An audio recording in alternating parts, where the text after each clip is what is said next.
começar a nossa reunião científica, dando início ao nosso palestrante, que vai abordar sobre a qualidade da dor crônica, o professor Dr. Paulo Renato Barreiros, da possível. Nosso colega tem participado ativamente das nossas reuniões científicas.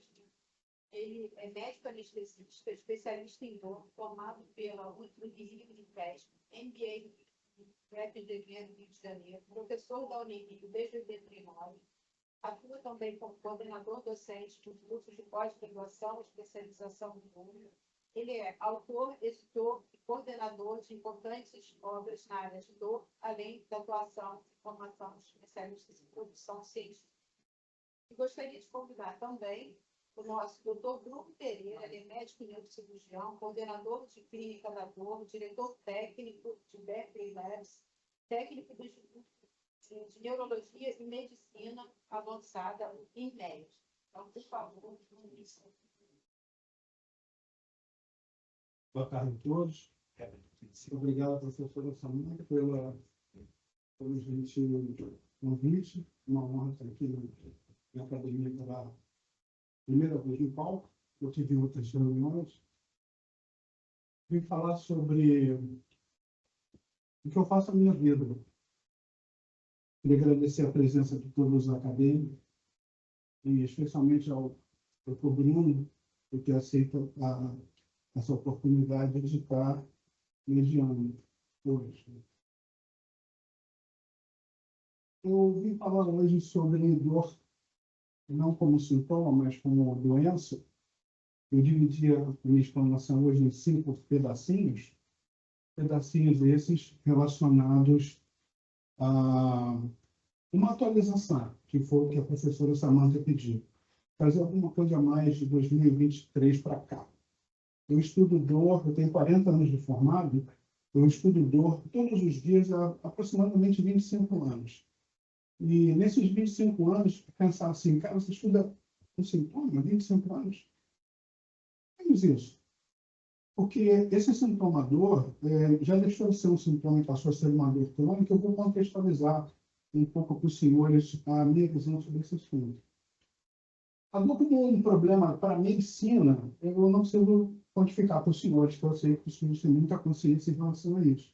Mas eu posso dizer que isso já vem desde Hipócrates, quando nós nos conscientizamos quanto é divino o alívio desse sintoma, desse sofrimento humano, talvez o maior dos sofrimentos humanos. Nesse contexto, houve uma mudança fundamental, capitaneada por um psicólogo, que foi Ronald Melzack, um psicólogo que trabalhava com neurofisiologia, e um médico, Patrick Wall, que trabalhava com a funcionalidade, a parte física da dor, e os dois juntos unindo um conceito muito incrível sobre quebrar a ideia de que a dor era apenas um fenômeno de percepção periférica que chegava às vias superiores, que já vinha há muito tempo, construiu uma teoria que é em voga até hoje, que é a teoria do portão, que mudou completamente a visão do sintoma dor por uma percepção modulatória. A capacidade que nós temos de modular a dor em diversos cenários ao longo da nossa vida, ao longo da nossa experiência desse sintoma nocivo, que, por definição, dor tem que ser interpretado como uma coisa ruim, como uma coisa desagradável. Se um fenômeno nocivo não é interpretado como nocivo, um fenômeno nociceptivo não é interpretado como nocivo, não é dor. Então, Melzack e Walsh entenderam e descreveram que, principalmente no corno posterior da medula, haveria uma sequência de lâminas, chamadas lâminas de Hexel, que uma sequência de neurônios, a partir do primeiro neurônio da periferia até entrar no corpo posterior da medula, haveria uma sequência de modulações que permitiam discernir entre um fenômeno nocivo simples para um fenômeno apenas não doloroso. E essa modulação permitia que a gente sobrevivesse. E que essa modulação fazia com que dores que não são crônicas fossem automaticamente conduzidas ao sistema nervoso central de uma forma previsível e modulatória, e que ali poderia ser um grande alvo de tratamento da dor. Tudo isso funciona até hoje. O corno posterior da medula continua sendo o grande alvo de todas as terapias que a gente vai falar hoje. Isso eu trago uma homenagem a um dos patronos da Academia de Medicina do Rio de Janeiro, na oportunidade 46, na cadeira 46, que em 1944, Pacheco Leão descreveu a depressão cortical alastrante com a onda de Leão, que até hoje funciona para a descrição da migrânia crônica. Eu vou citá-lo mais uma vez mais à frente, na prevenção ainda da migrânia crônica com os modernos anti-CGRP, e aqui fica uma homenagem a um dos patronos dessa academia. Em 2020, a Sociedade Mundial para o Estudo da Dor, definida a dor em 1997, faz uma mudança que, objetivamente, diz que a dor pode ser semelhante àquela associada a uma lesão, e não mais apenas as lesões estruturais causam dor. Ou seja, lesões semelhantes à lesão estrutural podem causar dor, mudando completamente a percepção de dor como um fenômeno nociplástico, um fenômeno não apenas nociceptivo e neuropático.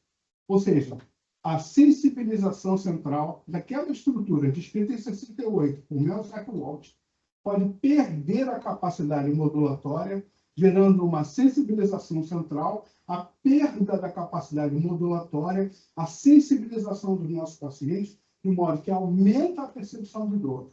Então, tudo aquilo que nós pensávamos no passado, que os pacientes se acostumam com a dor, que gera uma resiliência do paciente de dor crônica com o próprio sofrimento, com a própria dor, cai por terra. Nós entendemos que hoje, um paciente de dor crônica, ele sente mais dor, ele perde a resiliência, ele fica mais fraco, ele é sensibilizado. Um fenômeno que antes não deveria doer, passa a doer mais no paciente de dor crônica. Isso foi descrito, então, traduzido pela Sociedade Brasileira para o Estudo da Dor, aqui no Brasil, para a língua portuguesa. Nós fizemos essa tradução no Brasil. E no CID-11, que ainda não está em vigência no Brasil, nós ainda utilizamos o CID número 10, a versão número 10, já existe uma codificação específica para a dor crônica como uma doença primária, e não mais uma doença relacionada secundariamente a outras patologias, como a gente usa no CID número 10.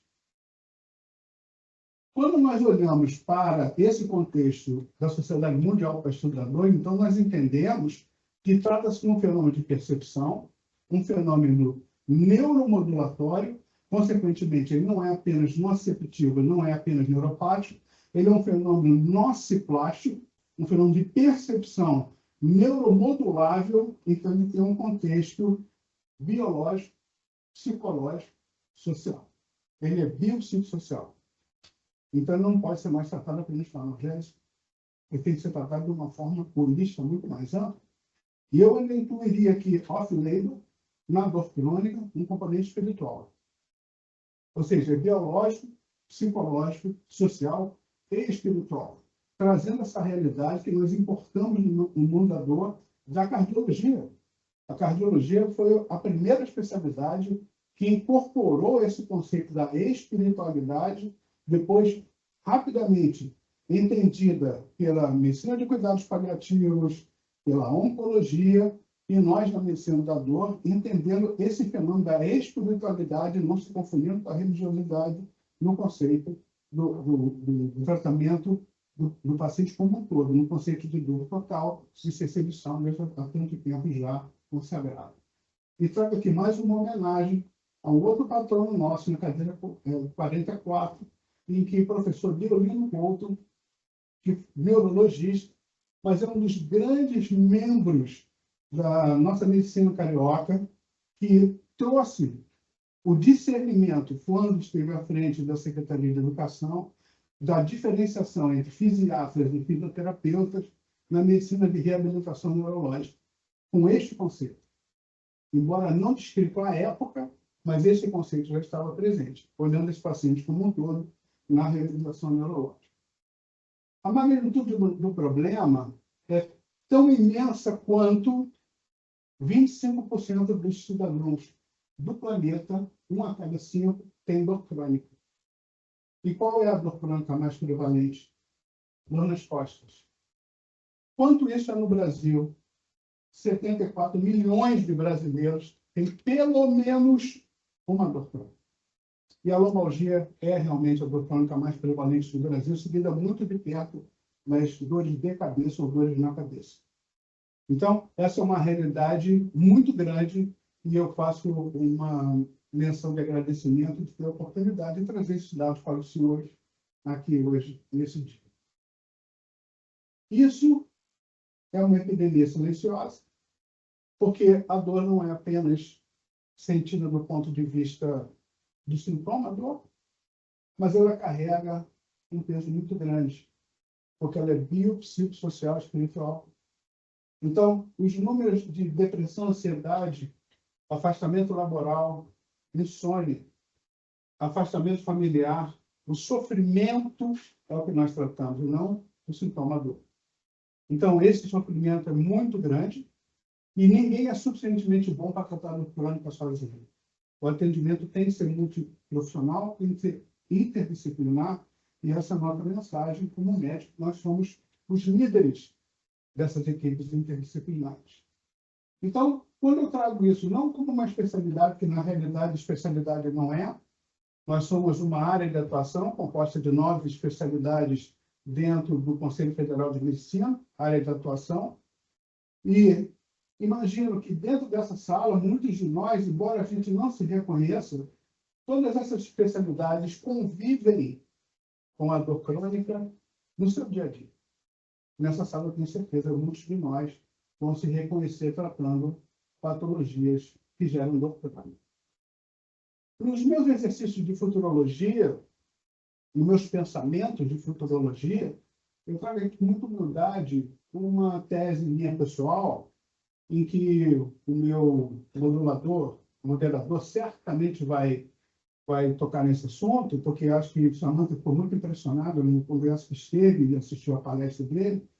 Cada vez mais, nós que trabalhamos com medicina da dor e trabalhamos com medicamentos opioides e com procedimentos ablativos, com fenol, ou com procedimentos com álcool, ou com procedimentos com calor, que foi assim que foram descritas antes das modernas técnicas guiadas por raio-x, por ultrassom, por tomografia. Nós éramos ablativos nas estruturas do sistema nervoso autonômico, principalmente.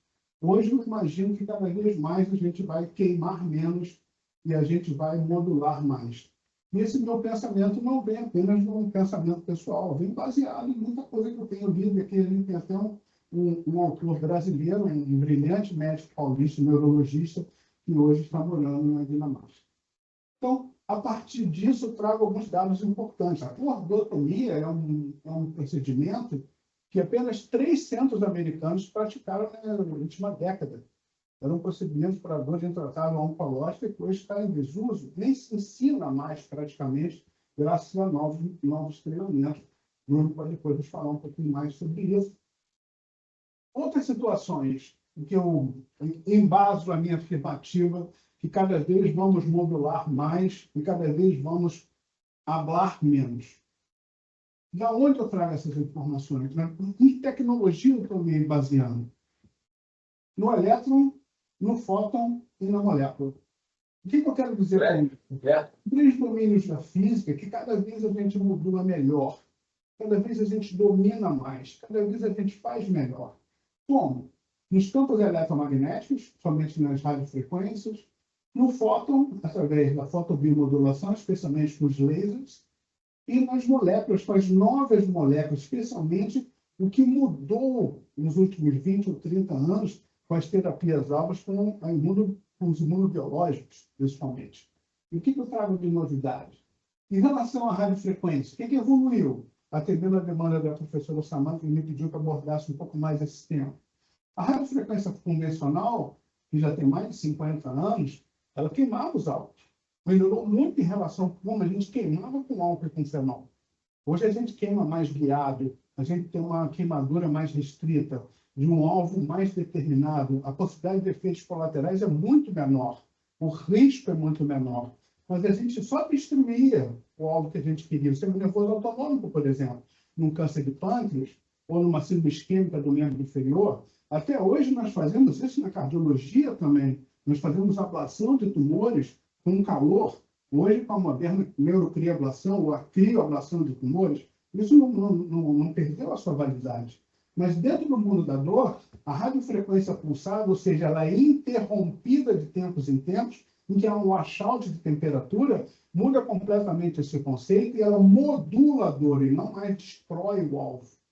E ela pode ser feita não só em alvos relacionados ao sistema nervoso autonômico, mas também no sistema nervoso somático.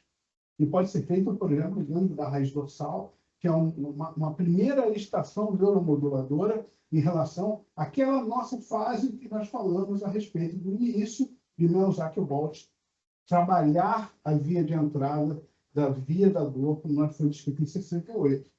E a radiofrequência pulsada randomizada permitiu a retirada do termômetro, que não permite aumento de temperatura acima de 42 graus, e passou a satisfazer a radiofrequência transdérmica, transcutânea. Isso permitiu que a gente fizesse uma nova radiofrequência que não é mais neuromoduladora, é uma radiofrequência anti-inflamatória, com placas através da pele, sem agulha. Ou seja, temos uma evolução clara da radiofrequência ao longo dos anos. Assim como há um desenvolvimento dos alvos em que a gente está fazendo neuromodulação. Cada vez os alvos são mais profundos no sistema nervoso. Tanto alvos profundos de forma invasiva, como alvos profundos de forma não invasiva. Isso é agora. Isso é agora. Ou seja, estimulação cerebral profunda através de neurocirurgias invasivas ou estimulação cerebral profunda através de tecnologia com campos eletromagnéticos, fazendo modulação de toda a estrutura cerebral e que nós fazemos a interpretação, a transfiguração do fenômeno nociceptivo de uma forma interpretativa. Interpretativa. Não são alvos analgésicos. São alvos modulatórios de interpretação do fenômeno nociceptivo. O que acontece com a luz, então? Na luz, o que foi descrito em relação ao laser? O laser foi descrito para cortar aço, para destruir. O que nós entendemos? Se a gente controlar essa energia, nós podemos ter uma energia luminosa subtérmica, sem lesão térmica. E esse laser ele pode modular os fenômenos que acontecem de forma subatômica, subcelular, que só é explicado por equações quânticas, que estão fora do espectro do nosso conhecimento na mecânica newtoniana clássica. Ou seja, essa energia modula como funciona o citocromo C-oxidase, como funciona a mitocôndria. Veja que progresso incrível. Então, através dessa tecnologia, nós tratamos fibromialgia, neuropatias periféricas, que nós não tínhamos o que fazer, não se dar analgésicos e antidepressivos específicos manuais, os anticonvulsivantes, e as dores neuropáticas. A energia aplicada não destrói, ela só modula tanto a periferia quanto o sistema nervoso central. Então, o próximo passo seria qual?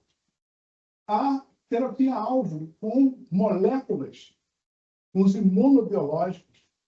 Veja o que nós aprendemos desde 1990, os profiláticos triptanos caminharam até que em 2024 nós estamos usando moléculas anti o peptídeo relacionado ao gene da colcisterina, que hoje é o principal, primeira linha na prevenção da enxaqueca, da migrânia crônica. Estamos tratando dor de cabeça e não fazendo apenas profilaxia com o analgésico. Então, veja o caminho que nós estamos criando a partir da descrição de 1944 de um patrão aqui da academia, que descreveu depressão cortical lastrante a partir de um doutorado em RAPA. Veja a construção dessa realidade. Então, quando nós falamos sobre imunobiológicos, nós estamos falando do anti-NGF, que vai tratar lombalgia crônica. Essa pesquisa tem mais de 10 anos em curso. ainda está imunobiológico para uma doença que tem 70 diagnósticos diferentes, lombalgia crônica, tem 70 diagnósticos diferentes, é uma síndrome dolorosa, não um diagnóstico neurológico fechado, e que vai tratar com um imunobiológico. Então, nossa quebra de paradigma em relação ao futuro é muito grande. Veja o que aconteceu há exatamente um ano atrás, 30 de janeiro de 2025. Lançou-se um primeiro remédio, uma primeira linha de medicamentos, de moléculas analgésicas inéditas em 25 anos da moderna farmacologia, da moderna química fina. Há 25 anos a gente não lançava uma molécula nova. Um bloqueador de canal de sódio e canal NAV 1.8. Então, veja, essa molécula, o Zosvepirigine, é um medicamento de ação periférica que foi estimulado para a indústria farmacêutica nos Estados Unidos devido a quê? À crise de opioide americana, o uso abusivo de opioide nos Estados Unidos. Precisava se lançar alguma coisa que evitasse a dor aguda pós-operatória, para se evitar o início da prescrição de opioide para controle da dor aguda pós-operatória. Então, esse medicamento ainda não está disponível no Brasil, ele é muito caro, mas ele é um medicamento disponível lá para tratamento da dor aguda pós-operatória. Ou seja, o início da desgraça, o início da prescrição dos medicamentos opioides no pós-operatório. Lembrando que nos Estados Unidos não tem dipirona, então ele só tem paracetamol para prescrição no pós-operatório. Um paciente que tem um efeito adverso, um anti-inflamatório não esteroidal, geralmente ele recorre a um processo contra a instituição ou contra o médico.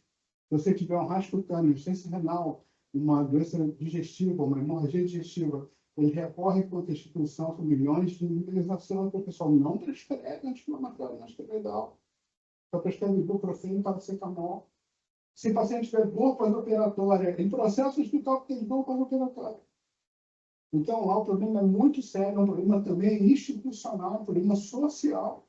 Há uma carência de medicamentos analgésicos, então vai com opioide. Então, aqui é uma grande saída de um analgésico que pode resolver esse problema. Chama aqui a atenção o professor Lauro Someiro, que também foi da Faculdade de Medicina do Brasil, também foi professor da minha faculdade, da Escola de Medicina e Cirurgia do Rio, e ele escreveu um livro que foi muito interessante, ele é patrão da cadeira 43, ele escreveu um livro chamado Farmacodependência. Farmacodependência, a patrona que livro. E dentro desse livro, chama a atenção que aqui talvez seja uma saída para a farmacodependência. Então, o que vem de novidade por aí? Psicodélicos, LSD, MDT, o que tem na ayahuasca, que há tantos anos atrás foi falado sobre isso. O que são os psicodélicos? Não são medicamentos analgésicos, mas são estudados na psiquiatria há tantos anos. Eles são o quê? Neuromoduladores. De quê? Da percepção. Então, está proibido no Brasil, nós não podemos prescrever, mas já são agonistas do 5-HT2A e do 5-HT1A, que podem ser uma esperança em dois cenários, microdoses e macrodoses, em cenários diferentes. A maior parte dos trabalhos, 75% na minha pesquisa, tem péssima qualidade metodológica. Esse é o grande viés da prescrição atualmente. Mas os 25% têm boa qualidade, aparentemente, para a crise de migrânia, cefaleia e salvas, parece ser uma boa alternativa. Poucos estudos de boa qualidade ainda. Ou seja, isso embasa meus exercícios de futurologia, modulação é a saída, com elétron, com fóton e com molécula. Ontem nós destruímos, hoje nós recalibramos o sistema, amanhã nós modularemos com mais precisão. Quero trazer um finalzinho para vocês, uma realidade apaixonante. Há 2 anos atrás, a gente não tinha chat GPT nos nossos telefones celulares, embora a inteligência artificial esteja aí há tantos anos já com a gente convivendo sem a gente notar, mas 2 vieses, né? Ela desumaniza a nossa medicina. Né? Acho que é uma reflexão muito importante para a nossa academia nesse sentido. Então, eu trago aqui uma curiosidade. Porque o cardeal Francis, ao se dirigir ao seu pontificado, escolheu o nome Leão XIV.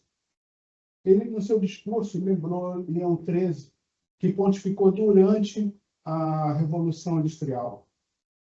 E ele entende que no seu pontificado haverá uma nova revolução, que será a revolução da inteligência artificial. E ele usou essa analogia do momento do seu pontificado para se chamar de Leão XIV, para trazer essa realidade para ele, dizendo que a missão continua de uma nova revolução, que é a revolução da inteligência artificial. Então, eu trago isso como uma demonstração de uma relevância muito grande, que nós precisamos estar muito up-to-date com a relevância da inteligência artificial na nossa medicina. E nós temos os marcos regulatórios, e trago a situação do Brasil. Nós temos diretrizes da ANS, mas principalmente agora, de 2026, o marco regulatório do nosso conselho, que eles rege, nós temos a obrigatoriedade de trabalhar em cima disso. Ou seja, a convergência regulatória da IA como assistente e não como substituta. Mas ela é uma ferramenta incrível. Uma ferramenta incrível. Ou seja, quando a gente pensa na inteligência artificial como alguma coisa ameaçadora, ela realmente é ameaçadora para o médico que não a domina. Mas o médico que a domina como ferramenta, ela é uma ferramenta incrível para o nosso uso, e a gente não pode ficar para trás em relação a essa realidade. Então, a inteligência artificial bem empregada, ela não nos substitui, muito pelo contrário. Ela devolve ao médico o tempo que a burocracia roubou da nossa escuta. Roubou muito da nossa escuta, o papel, que é uma coisa muito chata de fazer. Eu acho que eu tenho unanimidade nessa plateia de quem acha que o papel é uma coisa legal, porque ela é uma coisa muito chata. Então, ela automatiza a autorização, contestações, relatórios, documentação, para que o médico volte ao paciente. O que eu quero dizer com isso? Você precisa do passado. Ela é uma ferramenta do futuro que traz a gente para a medicina do passado. Ou seja, a IA não sofre, logo ela não compreende o sofrimento. Nós compreendemos. A IA não tem história, logo ela não reconhece a história de outra pessoa. A IA não decide, logo não é um agente moral. E aqui eu trago um pensamento do professor Miguel Nicoletti, que considera que a inteligência artificial não é inteligente, ela também não é artificial. Ela é apenas uma ferramenta de busca mais sofisticada de informações. Ela depende de alguém que escreve o prompt, que é um humano. E eu fiz com ela mesma essa figura. O que eu trago nessa figura aqui? Eu faço uma comparação entre nós, a inteligência artificial e o macaco. O que diferencia nós três, esses três agentes? A intencionalidade, a curiosidade e a agência moral. A inteligência artificial ela é simuladamente intencional.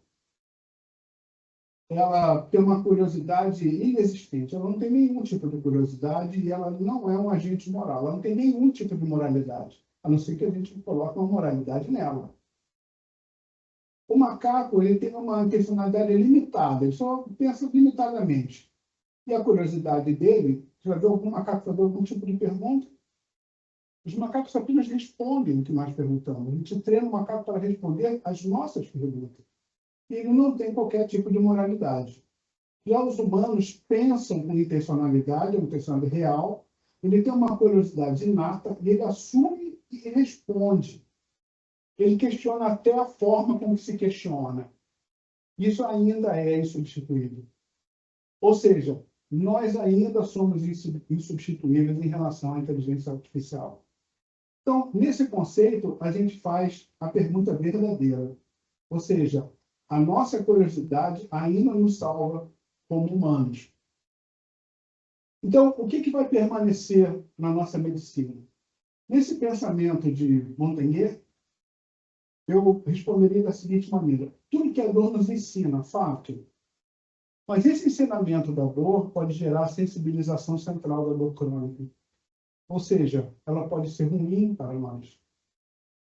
Mas tudo que é prazer apenas nos distrai. É verdade. É uma das estratégias do tratamento do sensibilizado central, a estratégia da distração.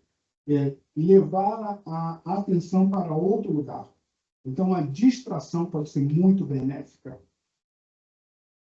Então, a técnica vai avançar, a farmacologia vai avançar, a inteligência artificial vai avançar, mas a escuta vai permanecer. E a única ferramenta que não pode ser delegada, a gente não pode delegar isso para a inteligência artificial, as outras a gente pode. Queria agradecer mais uma vez, eu venho a essa casa sobretudo para aprender. Queria agradecer mais uma vez a professora Samanta por essa oportunidade. Queria convidar todos para a gente participar dessa discussão aqui com o professor Bruno. E eu fiz mais 2 slides, que são os slides das 15 referências que eu usei para essa plateia, para dividir com os senhores. Muito obrigado.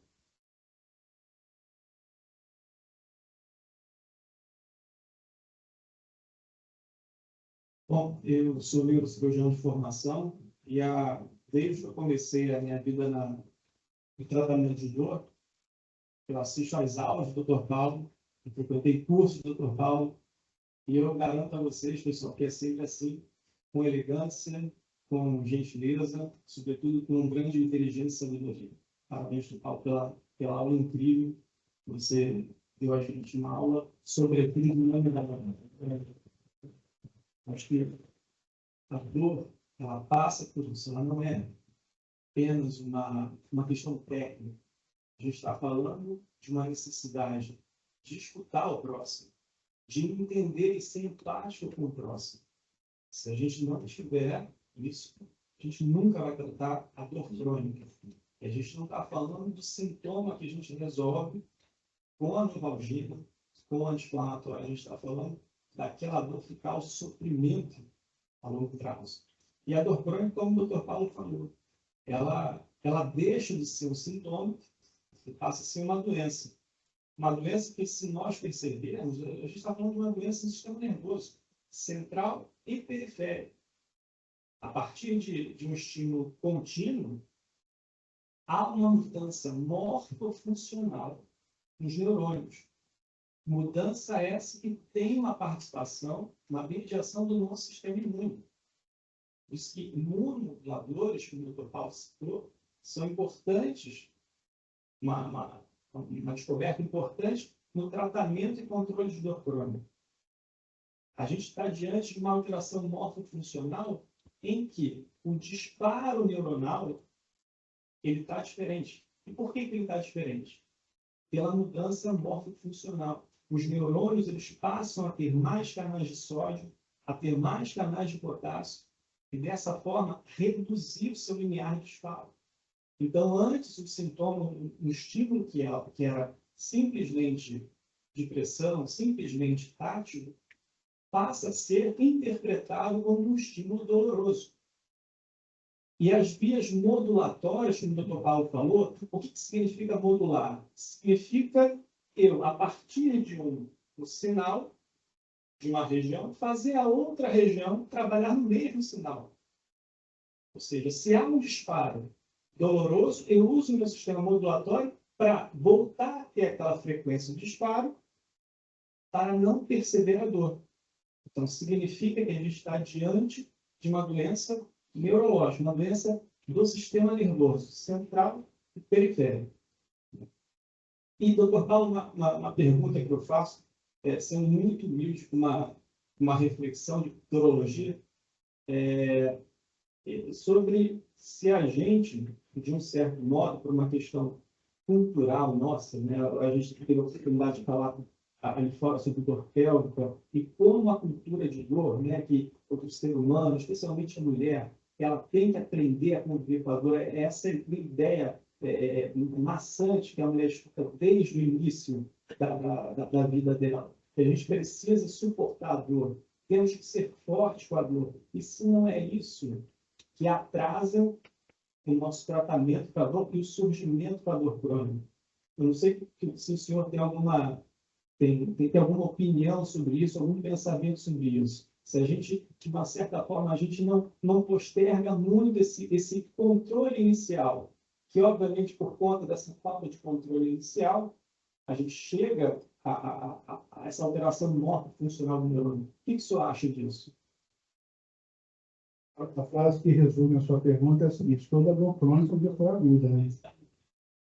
Não tem dor crônica que não foi aguda, até porque a definição é arbitrária. Dor crônica é aquela que, apesar do tratamento, já dura mais de 3 meses. É uma definição bem simplista, mas é a que nós temos, né? A definição é só temporal. Então, cabe a todos nós, independente do que nós fazemos como médicos, tratar a dor aguda é a obrigação de todos nós, né? Então, entendendo isso, que dor aguda é a obrigação de todos nós, é o sintoma que mais traz para dentro do pronto-socorro ou para dentro do consultório, é uma coisa emergencial. Eu dei uma aula, eu acho, que tem até uma aluna, nossa colega aqui, que é da São José, ela viu a minha postagem e veio nos prestigiar. Muito obrigado por ter feito isso. E eu falei para ela assim: qual é a primeira expectativa do paciente que chega numa clínica de dor crônica? A minha resposta foi tratador. Qual é a segunda? Tratador. Qual é a terceira? Tratador. Depois você pensa se vai reabilitar, se vai fazer regenerativa, o que você vai fazer. Mas a primeira tem que melhorar a dor. Até para ele acender uma luzinha de esperança de novo, né? Esses caras aqui têm alguma coisa que podem me oferecer que o sistema ainda não me ofereceu. Ou seja, ressuscitar a esperança desse paciente. Então, se a gente não tiver essa percepção de vou fazer novos exames, vou falar com sua família, vamos fazer alguma... Ele não vai aderir ao tratamento, porque ele não vai renovar a esperança.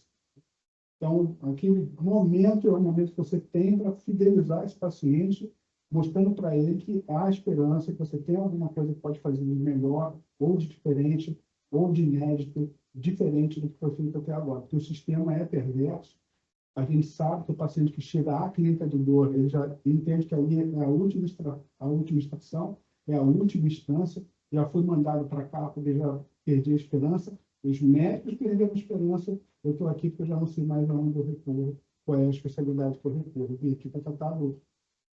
Clínica de dor. É para tratar a dor. Não tem mais o que fazer. Eu fui operado e eu fui isso. Então, a gente tem que entender que é isso. Depois, a gente pode desconstruir esse pensamento e tratar da forma mais conveniente possível. Mas o fenômeno doloroso, sintomático e dor é o que a gente tem que dar mais atenção, porque senão esse paciente não identifica o potencial que essa clínica tem para oferecer. Clínica no sentido amplo, clínica do dor, não mais clínica. E como o Dr. Paulo falou, de fato, ter empatia, né? A pessoa está, o paciente está indo procurar a gente por conta de uma coisa que faz ele sofrer. Se na primeira consulta você falar para um paciente que está com dor há 3 anos que ele tem que fazer atividade física 5 vezes na semana durante 30 minutos, ele vai te desacreditar para sempre. Então, eu comecei a minha vida de dor crônica, eu e a doutora Luana, que minha esposa está ali atrás também, que é cirurgião, nós começamos a nossa vida de dor crônica com dor oncológica. Então, era muito estranho quando a pessoa chegava no nosso consultório e falava assim: doutor, o paciente não conseguia, a pessoa bem consumida, bem consumida fisicamente, mentalmente, espiritualmente, e falava: doutor, eu não tenho a menor condição de fazer atividade física. Ainda mais fazendo o tratamento com o tamoxifeno, né? Especialmente as canceiras. E eu falava: eu concordo com você não vai precisar fazer isso por enquanto. Então, a gente fazia o tratamento de dor dela para ver se ela tinha motivação a fazer. Então, ser empático com esses pacientes, entender um pouco por que determinados tipos de tratamento, ou seja, ele ainda não fez, a gente não pode oferecer de cara, isso é importante. Eu acho que hoje o Dr. Paulo deu uma grande aula aqui de sabedoria, inteligência e, sobretudo, de humanidade. Então, o que a gente precisa ter perante esses pacientes de dor crônica. Então, eu não tenho mais nenhuma pergunta acrescentada, Paulo. Acho que foi incrível tudo. O senhor faz parabéns.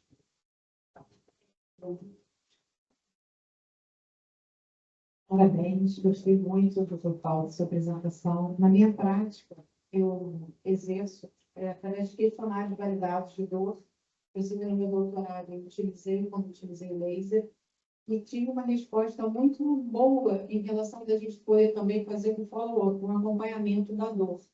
E muitas vezes a gente entra, como o senhor falou, de fotobiomodulação. Hoje os fisioterapeutas fazem bastante a fotobiomodulação. A nossa área de dor pélvica, vulvodínia, dor neuropática, é um dos pilares que a gente começou, alongamento vaginal também. Então, um tratamento multimodal, não especificamente um tratamento único. Às vezes a gente tem algumas ferramentas como fisioterapia ajuda bastante, ou acupuntura, ou tratamento com antidepressivos, que a gente utiliza muito farmacológicos na nossa prática ginecológica. E aí sim a gente vai, através disso, avançando em tratamentos, até como o treinamento recente do DLG, a qual eu não estava presente e gostei muito. Então, na medicina, eu acho que não é nem sempre, nem nunca. O papel, eu acho, da inteligência artificial, ele entraria muito bem na parte de dor, em relação a esses questionários validados que a gente tem, para a gente escalonar a intensidade dessa dor do paciente e também de acompanhar. Talvez eu acho que seja uma ferramenta muito útil para o médico, que é mais acessível, principalmente em casos distantes também. Vou abrir para a plateia, quem gostaria.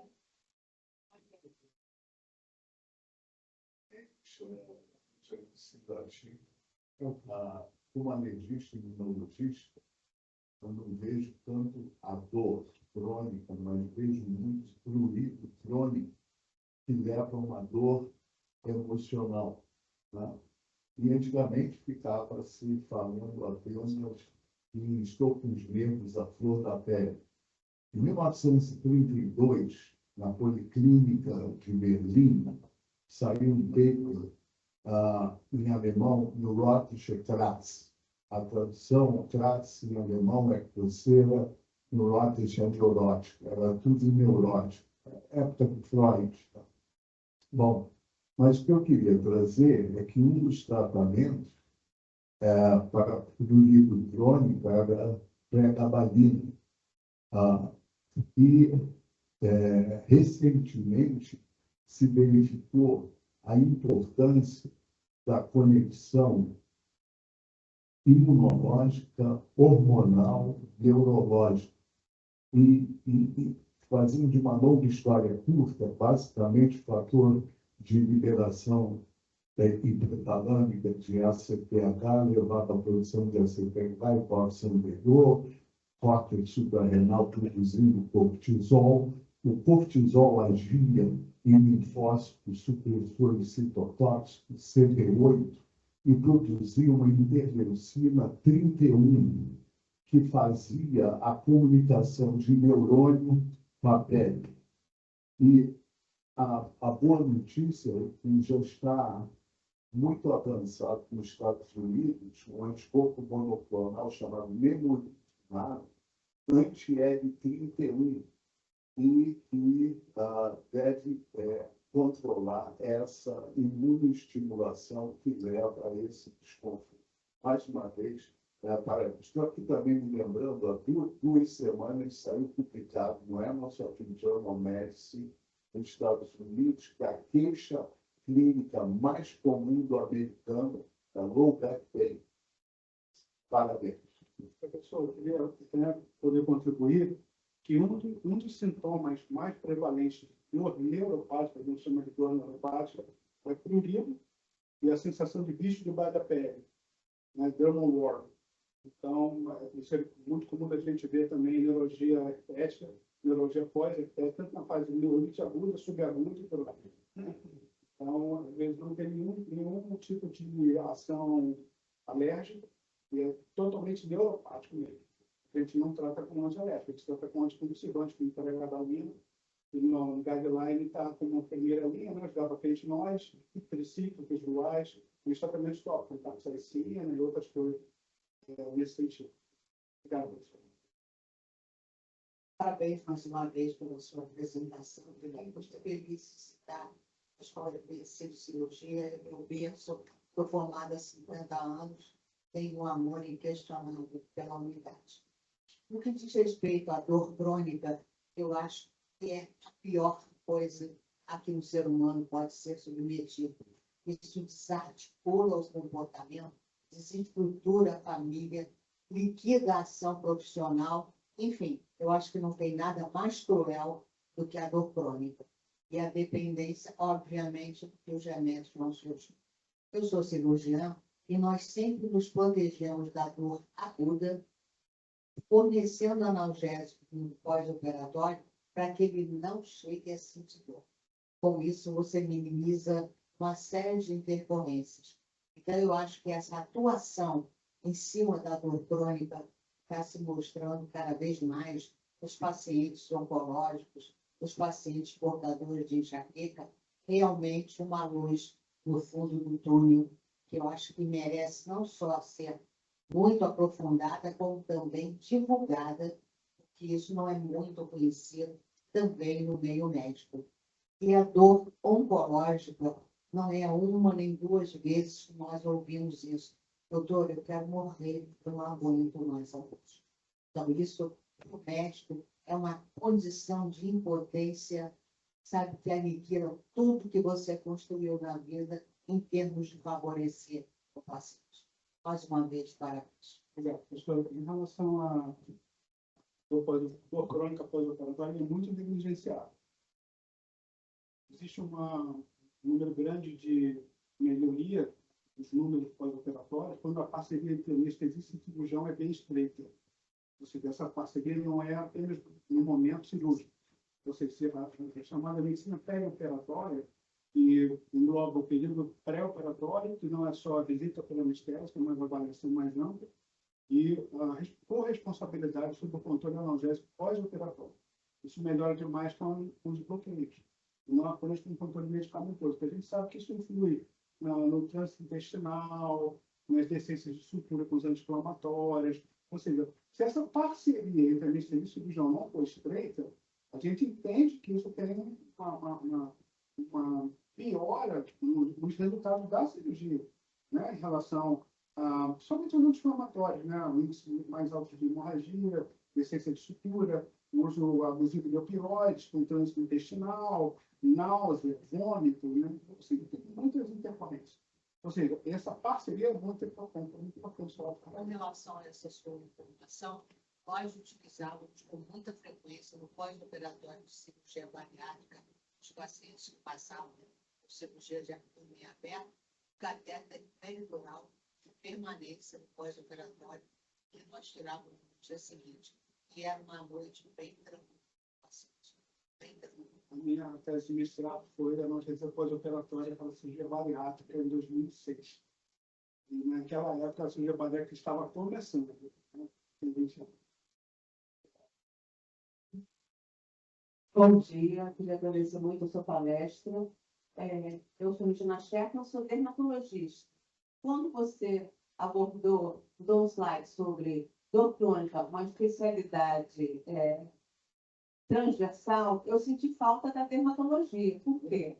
Justamente pelo mesmo raciocínio que o professor Mário Geller falou e a sua resposta, dores neuropáticas.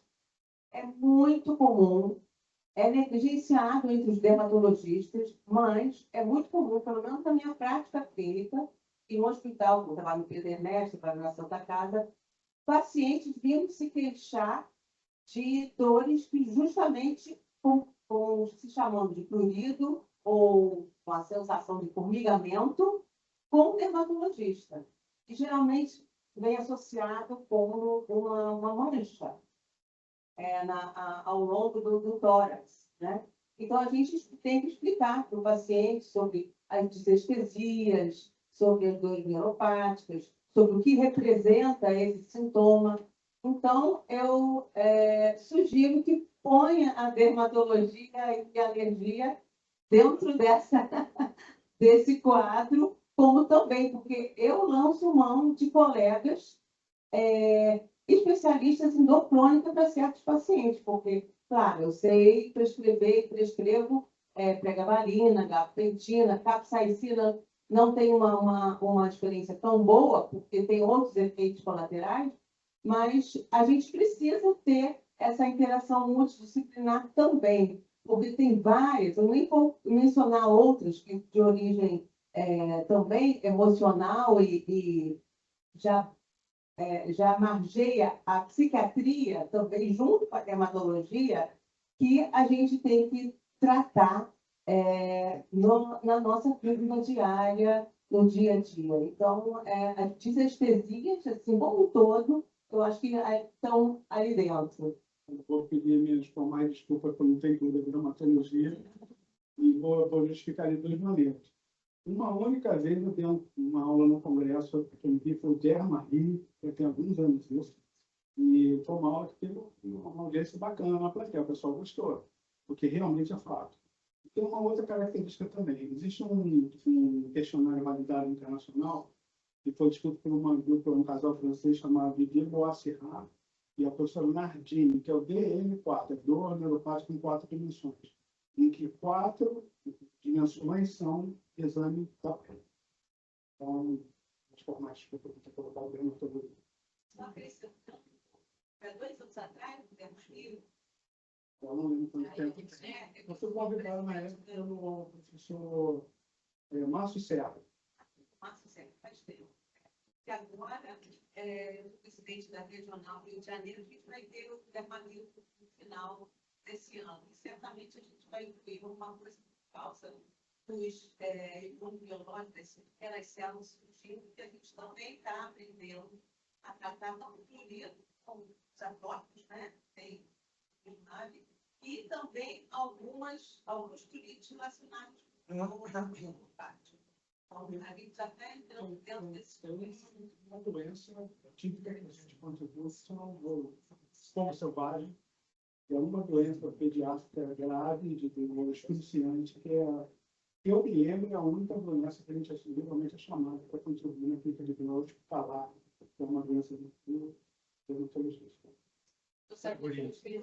Então, não, Em primeiro lugar, eu quero, em nome dos ex-presidentes da academia, agradecer o brilhantismo da sua apresentação. Em segundo lugar, eu quero lhe agradecer a injeção de esperança que o senhor me aplicou. A minha experiência, eu sou endocrinologista, foi com neuropatia diabética. Mas eu agora não atuo mais. E a minha vida se transformou num inferno por causa de uma dor crônica, uma enxaqueca. E o grande problema é não ter possibilidade de repetir os remédios, porque com o uso dos remédios, a analgesia se faz, mas há uma proibição por parte do médico que trata a minha esposa de usar mais do que 2 vezes por semana. E isso torna a vida insuportável, porque são 17, 18, 20 vezes ao mês as crises agudas. O senhor mencionou um medicamento aí que não está dentro da vida. Isso talvez possa ser usado para solucionar esse tipo de dor? a migrânia crônica? Sim. Migrânia crônica, o critério para uso de profilático são mais de 15 crises por mês. Não entendi. 15 crises por mês de migrânia crônica. Isso transforma uma cefaleia episódica em uma cefaleia crônica diária. Isso é o mandamento para usar profilático. Hoje, você tem o padrão ouro, desde 2024, na International Headache Society, é usar um anti-CGRP, repetindo relacionando a calcitonina. No Brasil, a gente só tem 2 injetáveis, que é o Engabis e o Ajora. Nenhum que está funcionando. Já tem todos os 2. Então, o próximo passo é usar um oral que ainda não tem no Brasil, que são os GEPANs. O senhor pode conseguir em farmácia de importação. Muito obrigado. Mas o senhor já fez os dois? Os dois já fez toxina botulínica também? Não, isso não foi recomendado. A toxina botulínica ela tem o protocolo PREEMPT, que é um protocolo de validação do tratamento, onde tem 35% de possibilidade de êxito em pacientes que já tentou o anti-GRP sem sucesso. É 35% de chance. Mas Muito ela obrigado. trabalha com dor crônica. Dor crônica, evidência baixa, que é relativamente ruim, mas ele se agarra na esperança das pessoas. Muito obrigado.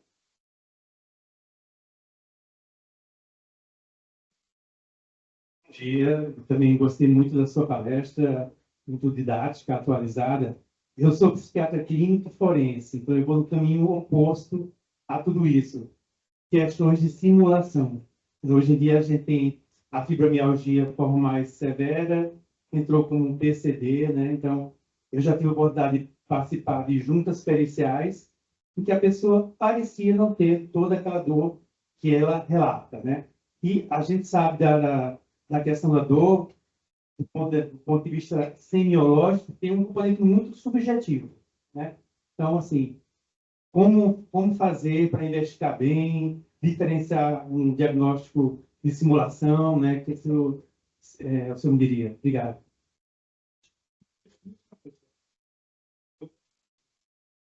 A formação é antiga, então a gente não tinha muita formação em medicina da dor no Rio. Eu fiz a minha formação na Escola Paulista de Medicina com o professor da Rio, Filipe Sacato. Quando eu comecei lá, 26 anos atrás, havia um mandamento. O paciente estava em litígio trabalhista, não era admitido na clínica do dor. Eu achei isso desumano. Eu fui perguntar para ela, eu falei, mas tudo bem, né? Você pode estar em litígio trabalhista e tem uma crônica. Ela falou, mas eu não preciso saber a diferença.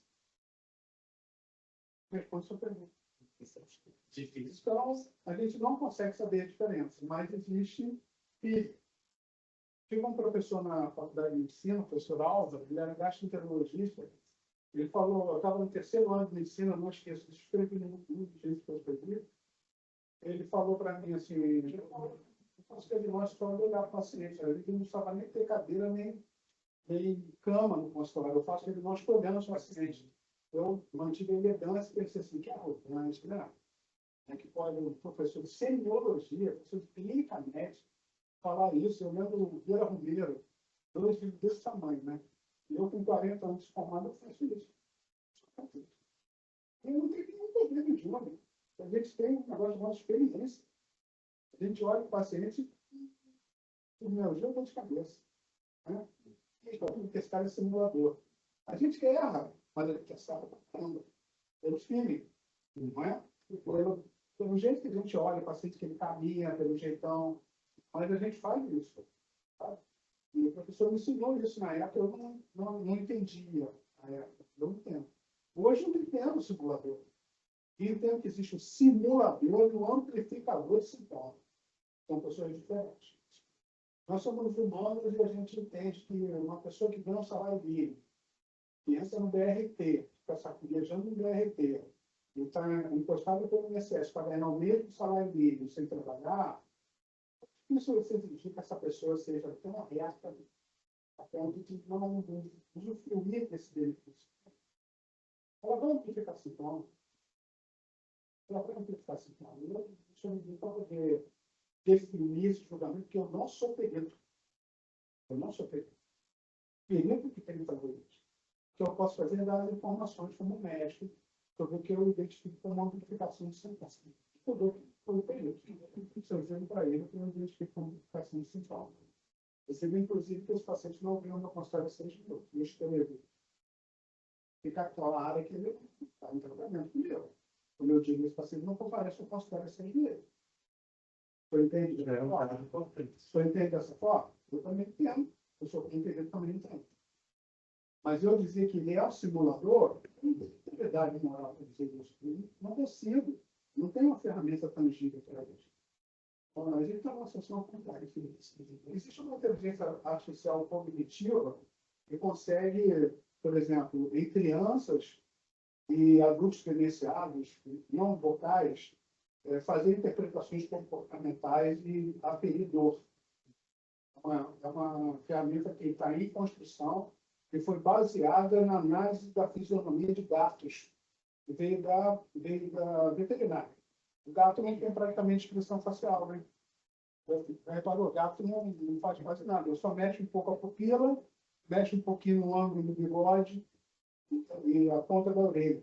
Então, eles trouxeram essa tecnologia para adultos demenciados, em caso de repouso, e fica filmando a face do idoso e nenéns, para tentar tangibilizar um pouco a percepção de dor.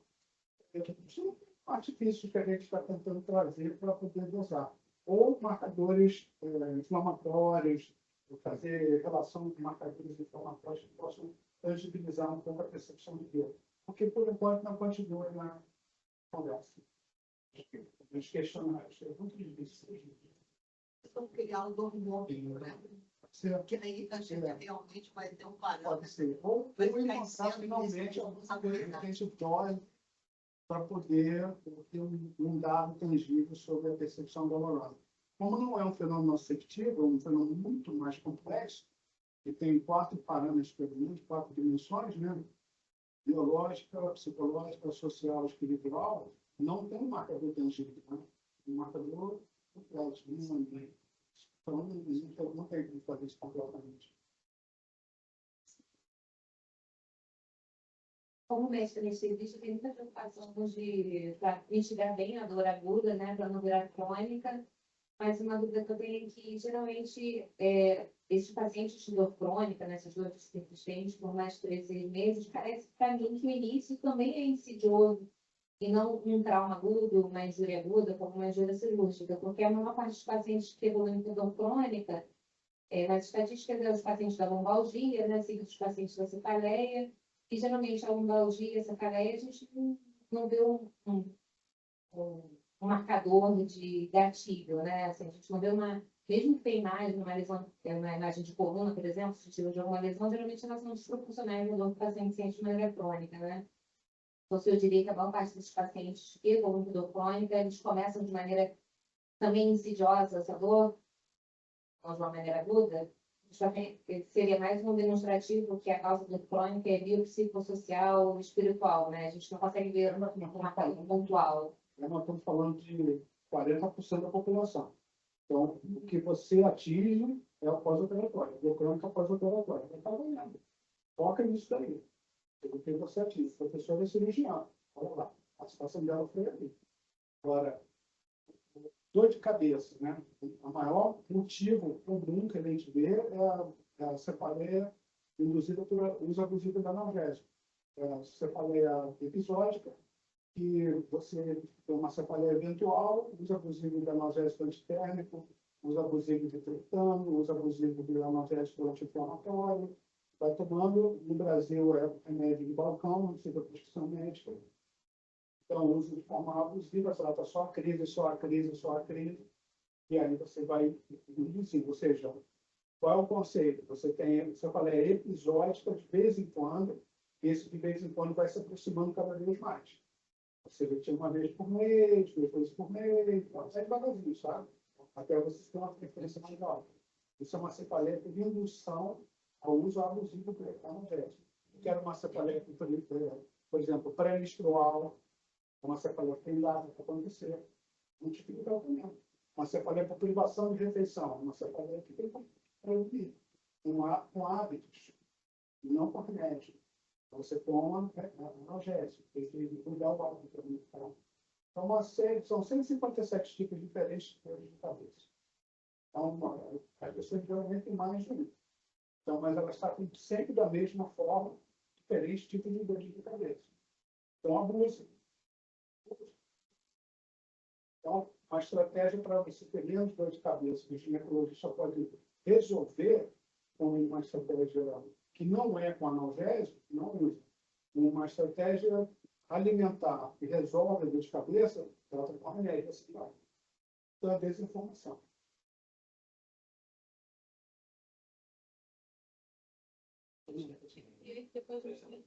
Boa tarde. Gostaria de parabenizá-lo. Meu nome é Oscar Brito, sou cirurgião cardíaco. Eu me maltrato todos os dias com cirurgia, que eu opero todos os dias. Então, eu tenho dor, eu sou um portador de dor lombar crônica. Eu estou acostumado com dor. E o que eu aprendi com dor, já tratei de várias formas. Você acostuma com ela, mas o que realmente me ajudou muito, o que ele falou, é o reforço muscular. porque operar, cirurgia de longas horas, não tem pulmão, não tem. Então, eu aprendi, eu convivo com a dor crônica diária, mas a gente aprende aqui. Mas o reforço muscular, para mim, foi assim, a melhor solução. A tia Teresa, como você falou, eu sou testemunha disso. Eu queria contribuir, professor, dando uma visão específica sobre a sua verdade, que é absoluta e inquestionável. Reforço muscular.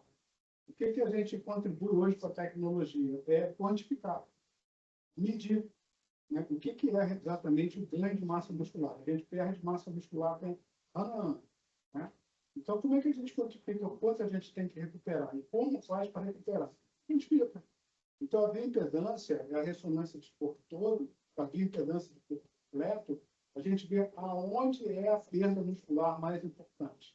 O tal do core, palavra que todo mundo gosta de falar, reforçar o core, né? O educador físico, o fisioterapeuta, usa isso todo dia.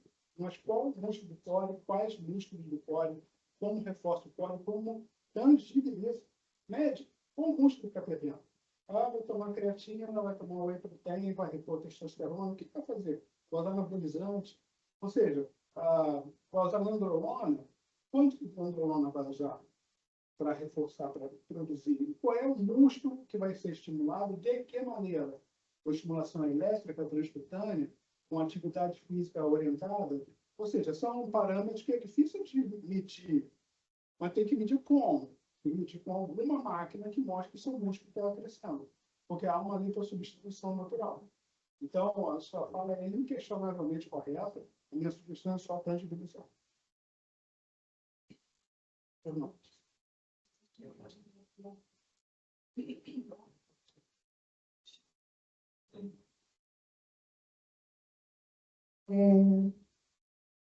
Eu gostaria, de fato, antes de tudo, de nos parabenizar, né?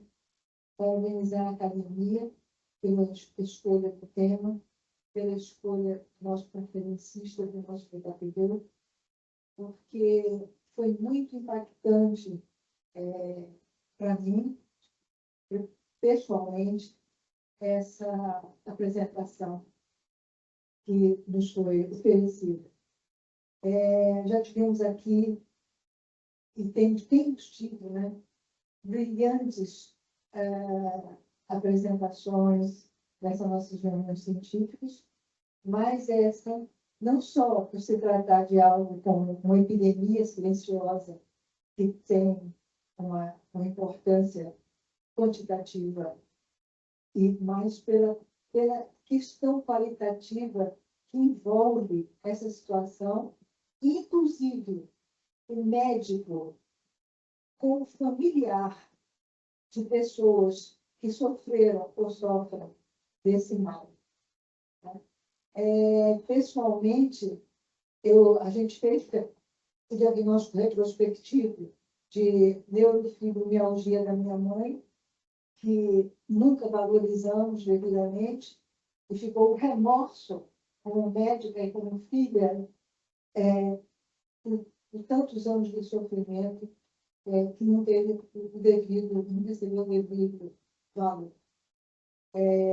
Hoje, da minha filha, que tem uma enxaqueca crônica, sendo mãe de filhos pequenos ainda, sendo professora universitária, tendo que ler muito para trabalhar e produzir cientificamente, e que já passou por todas essas técnicas, algumas delas citadas, todas não, quer dizer, as de uso já em voga, né? Inclusive os monoclonais, sem resultados. Então,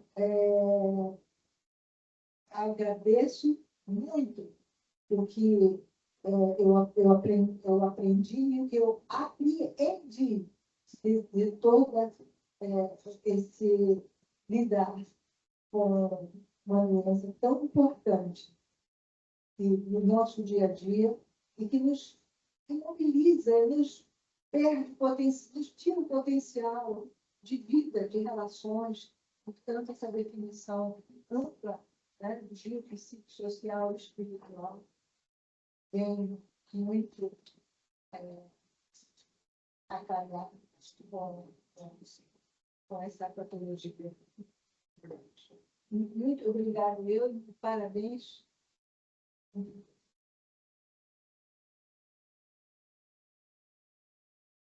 Ok? Para a gente finalizar.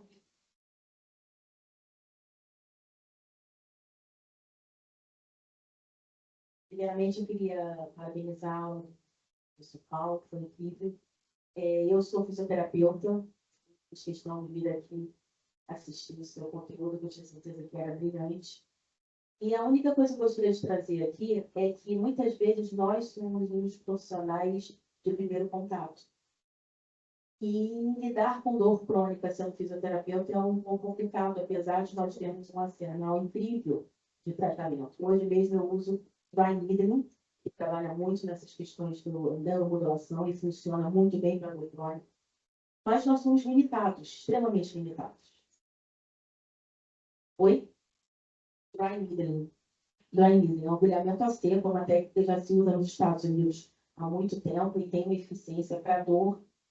Aqui a gente usa, aqui no Brasil ainda não é tão divulgada, como fisioterapeuta, não são muitos fisioterapeutas que utilizam, mas ela é extremamente relevante para resultados muito favoráveis. Então, assim, eu gostaria de dizer que é muito importante, já que partimos do princípio que a dor crônica ela é uma doença primária, a importância dessa transdisciplinaridade com vocês, médicos que trabalham aqui. Eu mesmo passo vários pacientes meus para a doutora Bianca Amado, que ela faz medicina da dor, ela é excelente, ela também atua aqui na Universidade de São José. E eu acho que, assim, é urgente, necessária, essa relação muito próxima do fisioterapeuta com o médico da dor. Ela é urgente, porque eu acho que a gente tem que saber que nós temos limites. E esses limites estão levando a problemas cada vez mais sérios dentro da população. Então, eu acho que, doutor Bruno, neurocirurgião, o senhor, anestesista, é realmente muito necessário que vocês cada vez mais divulguem essa necessidade dessa parceria, que eu posso dizer, para a melhoria dos nossos pacientes. Obrigada. Muito obrigada.